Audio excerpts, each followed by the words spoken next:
Di taun swidaan Rahmat isih umur 5 taun.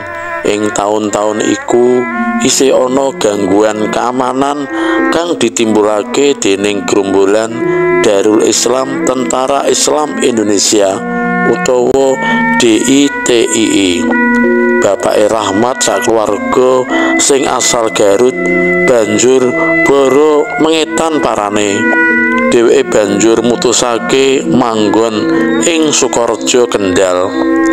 Anggota keluargane ana 5. Rahmat anak nomor 2 sing barep umur 8 taun, dene adine nembe umur 3 taunan. Durung suwe ing Sukorejo, paribasan Ngiduwa durung asat, Nginango durung abang. Kedadak ana kedadian G30S. Mesti wae keluargane Rahmat bingung awit anggone kedarang-darang lunga saka Garut betheke nyingkiri ontran-ontran DITII. Lah kok iki ana gegeran maneh. Rahayune keluargane Rahmat ora melu ubyak-ubyuk partai, engga kali saka cidukan aparat. Bapake Rahmat muji syukur marang Gusti Allah dene isih kaparingan rahayu slamet, ora kurang sawiji apa. Ngance umur 17 taun, Rahmat nyoba ngrewangi sanggane wong tuane kanthi ajar dodolan tahu campur kanthi nggunakake rombong. Dening bapake diwenehi pawitan sithik-sithik kanthi pangajab muga-muga dagangane bisa laris. Keluargane Rahmat manggon ana dukuh sapen.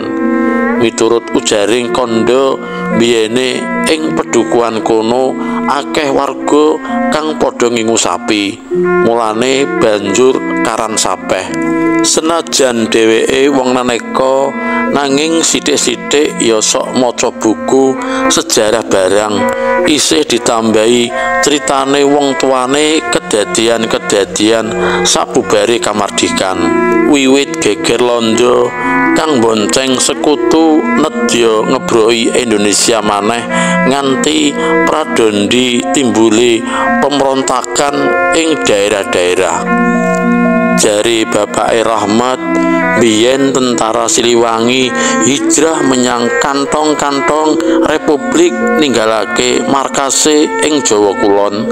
Saperangan hijrah menyang Jawa Tengah, ana kang mlaku darat numpak truk, sepur uga kapal.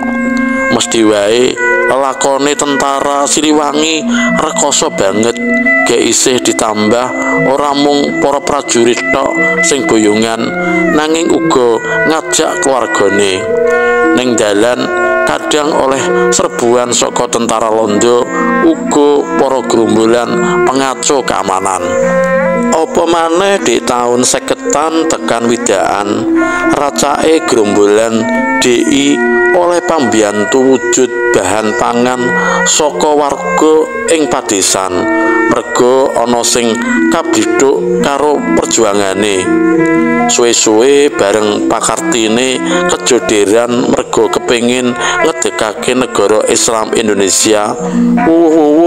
Anane prastawa PRRI utawa Permesta, kahanan republik sing durung suwe mardika saya ora tentrem.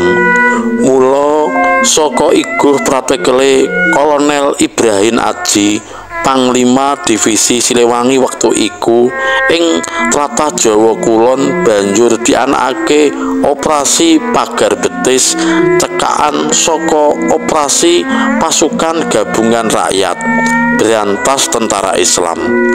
Kejaba anggota TNI lan Polri uga isih ditambah warga sipil sing wis dilatih cara militer lan diwenangake nggawa bedil jenis LE.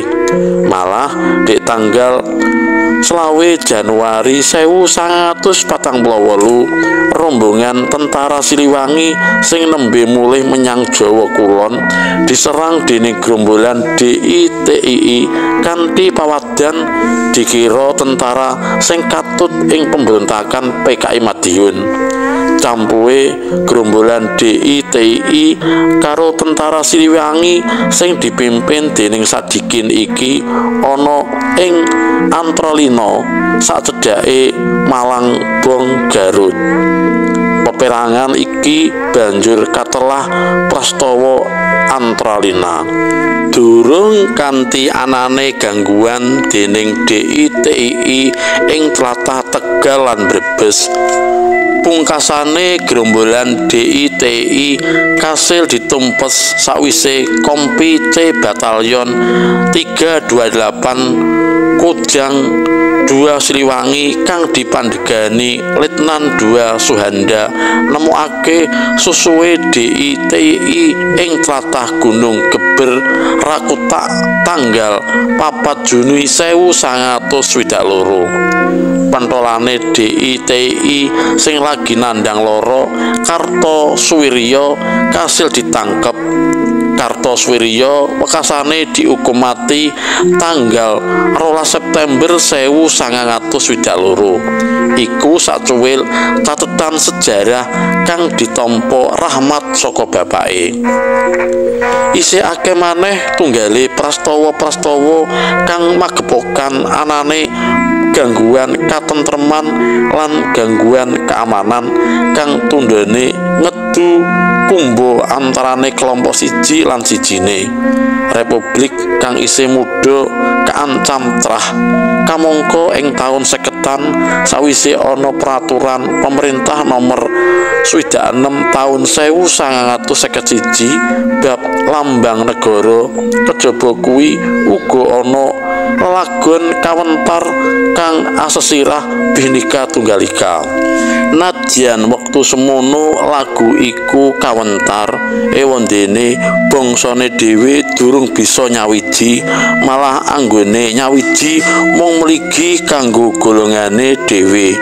Kaya mangkono gagasane Rahmat, kegawa dheweke uga seneng karo crita rakyat apa maneh ing paran, mulane kadangkala takon marang sesepuh desa. Apa maneh Sukorejo mono tlatah pegunungan, sumure wae racake jero-jero lan anggone ngangsu nganggo obelan. Awujud ubengan saka pring kanggo ngubetake taline.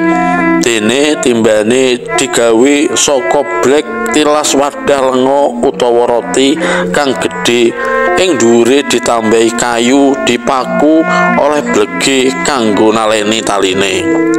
Yen ora kulino migunakake obelan bisa mutawatiri, salah-salah panyekele ucul banjur ngenani awake dhewe. Wektu semono ing Sapen isih ana tuke sawetara, yaiku tuk Kaliwara, tuk Awar-awar, lan ing Dukuh Sentul ana tuk Kalipucung. Miturut dedongengan karan tuk Awar-awar jalaran ana wite awar-awar. Wera saka tembung bawera, wondene Kalipucung ana wite pucung. Ing sisih wetane tuk Kalipucung ana sendange.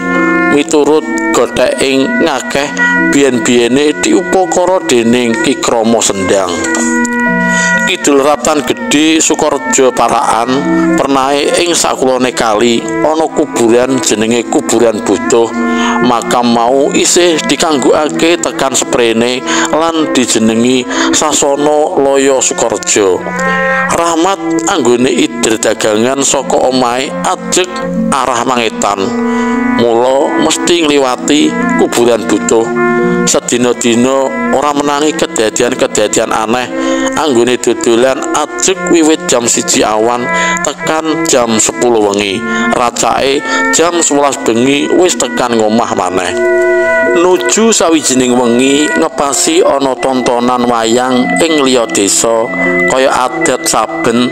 Rahmat nyurung rombonge amarga sing nanggap wayang nganakake kajatan mantenan, mula lakon kang dipilih Parto Krama. Sing nonton akeh banget jalaran dalang lan waranggane kondang. Banyulane uga lucu, gawe penontone padha ngguyu gregeran nambahi swasana saya regeng. bareng wis wayahe mulih, Rahmat enggal-enggal nyurung rombonge mengulon parane. Nalika arep ngambah dalan sangarepe kuburan Butuh, kaya ana angin midhit saka ngarepe saengga botol kecape tiba. Anahe botol kecap mau ora pecah lan ora glundung nur dalan njojrok. Nadyan dalan sing diambah Rahmat iku munggah. Rahmat mandeg karo sumlengeren sumurut botol kecape mencolot-mencolot mudhun. Kamangka biasane nek barang gilik tiba kudune glundung, ning iki kok malah pencolotan. Rahmat eram banget. Bareng tekan pinggir dalan, botol kecape nembe mandeg merga ketanggok sesukutan ing sisih kidul dalan. Karo njupuk botol kecape, Rahmat ora mrangguli wewujudan apa-apa. Dheweke mung kelingan yen wektu iku malam Jumat Kliwon. Mbok menawa wae demit kuburan Butuh arep nggodha Rahmat, nanging isih arep nuduhake wujude, mulane mung gawe pangeram-eram wae. Ing batin Rahmat kelingan saweneng crita ana wong kodanan banjur ngiyup ing gubuk. Bareng udane wis mendha bebarengan karo swarane bledek jumedher, jebul wong mau ana sakjerone terbelo. Uga ana crita maneh ana bakul jajanan klebu rokok, bareng ana sing tuku rokok njaluk disemetake pisan, wong mau malih dadi jrangkong. Duwite sing kanggo mbayar ditiliki dina sesuke, ngerti-ngerti ilang ora ana tilase. Nanging malam Jumat Kliwon iki babar pisan Rahmat ora ngerti wujude demit kejaba botol kecap kang mencolot-mencolot.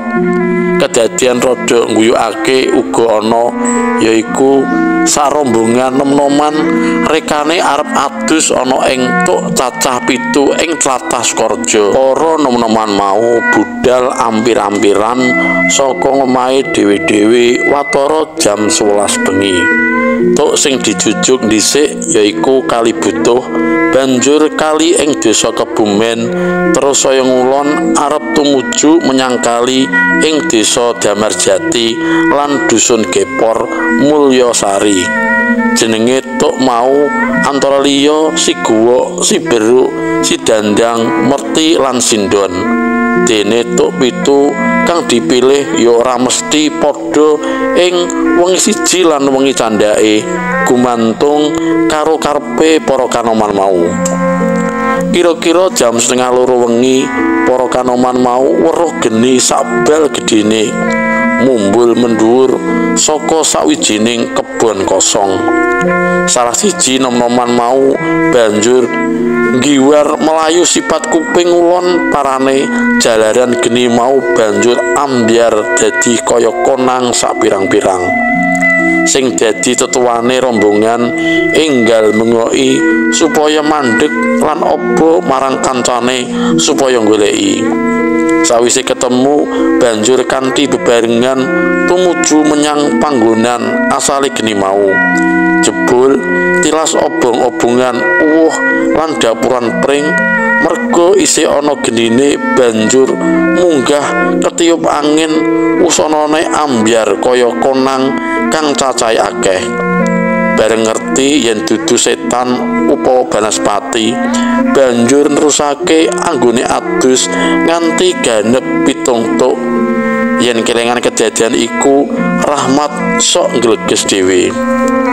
Sawise botol kecape dijupuk lan dipernahake ana ing panggonan sakawit, Rahmat nerusake lakune bablas mulih. Jam 12 bengi Rahmat tekan omah kanthi slamet, ora nemoni alangan sawiji apa. Sawise pernahake rombonge, Rahmat ora enggal mapan turu, nanging alam pikirane isih ngiling-ilingi kedadian aing mau. Rahmat uga tau diceritani tanggane anane dalang sing ditanggap sawijining pawongan ing tlatah Bumiayu. Embuh kepriye lara-larae bareng anggone dalang wis rampung, jebul ngerti-ngerti ana ing sandhuwuring wit randu. Ana maneh wong telu lelungan menyang Pati, nginep ing losmen. Rekane arep mlaku-mlaku lan nonton wayang nganti jam 3 esuk ora krasa. Ngerti-ngerti uga ana ing tengah kuburan. Mesthi wae losmene wis tutup. Tujune jongose isih ana sing melek dadi bisa mlebu menyang kamare. Beda karo kancane maneh ing Tawangmangu. Amarga kewengen sabubare mlaku-mlaku, jongose wis kebacut turu lan lawang regole wis ditutup. Bisane mlebu kanthi munggah pager karo 0,5 meter dhuwure nuli mlebu menyang kamare. Ngono gagasane Rahmat sadurunge mapan turu. Kira-kira jam 2 bengi Rahmat mlebu sentonge banjur mapan turu. Ngancik taun 2000-an kuburan Butuh wis ora ana kabare angker maneh lan saiki wis dipageri nganggo tembok ing sapinggire dalan gedhe.